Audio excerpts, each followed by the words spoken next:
આ છે આપણી રિક્ષા. આજે આપણે જવાનું છે ચોટીલા. આપણી પાસે પેસેન્જરનું બુકિંગ છે, તો મેં વિચાર્યું કે ચોટીલા જઉં છું તો આખી સફરને એક બ્લોગ બનાવી નાખું.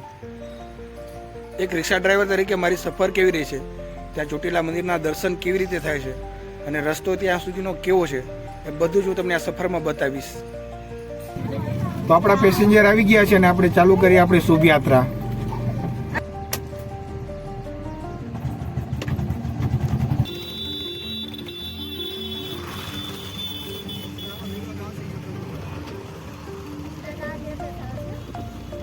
બોટાદ એસટી ડેપો પાસે ગેસ પંપ ઉપર આવી ગયો છું મિત્રો, અને અત્યારે આપણે પહેલાં ગેસ ભરી લેવાનો છે એટલે આપણે સીટ સુધી કોઈ પણ પ્રોબ્લેમ ન પડે.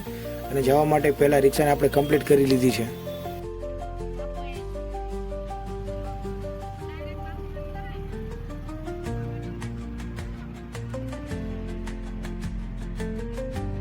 તો મિત્રો જો અત્યારે આપણે સાયલા પહોંચી ગયા છીએ. બોટાદથી લગભગ ચોટીલા 70 થી 80 થી 90 કિલોમીટર જેવું થાય છે. અને આપણે હાઈવે ઉપર ચડી જઈએ. અત્યાર સુધી તો બહુ રસ્તો ઉબડ ખાબડ હતો, અને હવે કદાચ હાઈવે ઉપર સારો રસ્તો આપણને મળી જશે. તો આપણે નોન સ્ટોપ રિક્ષા ચાલવાની છે. કદાચ અડધી કલાકની અંદર આપણે ચોટીલા પહોંચી જઈશું. તો ફાઇનલી દોસ્તો આપણે ચોટીલા ડુંગર પહોંચી ગયા છે, અને આપણી રિક્ષા આપણે પાર્કિંગમાં રાખી દીધી છે. સામે જે ડુંગર દેખાય છે ત્યાં આપણે ડુંગર ઉપર જવાનું છે. તમે ડુંગર જોઈ શકો છો, અને આજુબાજુમાં નીચે કેટલું પાર્કિંગમાં કેટલું વિશાળ પાર્કિંગ છે, અને ઘણી બધી ગાડીઓ આવેલી પડેલી છે. આજ દેવ દિવાળી હોવાથી આજે ટ્રાફિક ફૂલ છે ભાવિક ભક્તોનું. મેં પણ અમારી રિક્ષા પાર્કિંગમાં રાખી દીધી છે. હવે આપણે ડુંગર ચડવાનો છે, ચાલો મારી સાથે.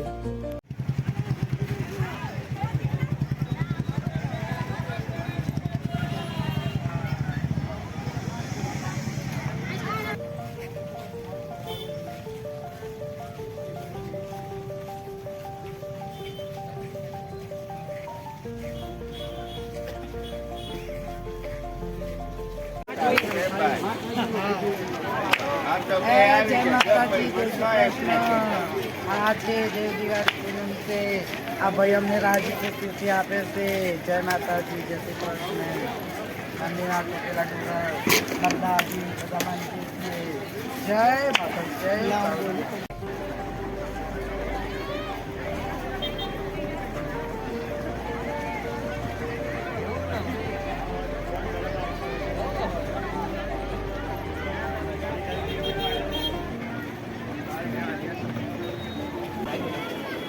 અડધે પહોંચી ગયો, થાક તો લાગે છે, પણ તમે જુઓ નીચેનો નજારો કેટલો મસ્ત છે.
દેવ દિવાળી પૂનમ હોવાથી ચોટીલામાં ફૂલ ટ્રાફિક છે. જે બજાર તમે જોઈ શકો મિત્રો, કેટલું બધું ટ્રાફિક છે.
ચોટીલાથી મિત્રો પરત આવી ગયો છું અને અત્યારે જો નાઈને ફ્રેશ થઈ ગયો છું.